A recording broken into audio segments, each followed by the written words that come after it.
You've got things packed in, and you're gonna use the ratchet strap to try and hold things in place so you can get from location A to location B, right? And you get everything in where it is, and you just kind of latch the hook in, you find a little spot somewhere, and you lash the hook into a secure spot, and you take off. It's a small problem if there's only one hook hooked. Yeah, small problem, right? Things are moving everywhere. Things are flying out of the back of the truck, right? I mean, you've got to have both to actually create the tension. You've got to have both hooks anchored in somewhere to create the tension, to keep things secure, to get from A to B without everything being broken, right? You need both hooks and the tension that comes from both hooks.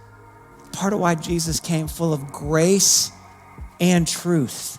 We need both edges of that tension, what feels like that tension in our life. We need his grace and his truth. We need his grace and his truth, right? If we just have grace, how do we know which way we're going and where truth really is? And if we only have truth, we're fallible enough to know, how are we ever going to keep any energy and momentum towards trying to live a whole life?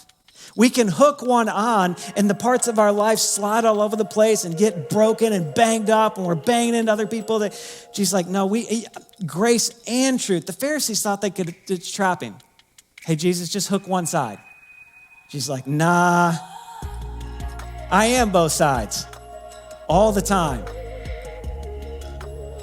Grace and truth.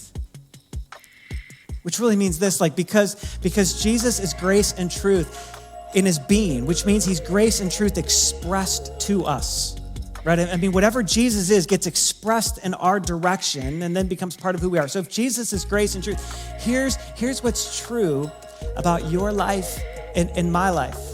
Jesus loves you even though he doesn't endorse your sin. And he doesn't endorse your sin because he loves you. Okay, Jesus loves you even though he doesn't endorse your sin. Truth.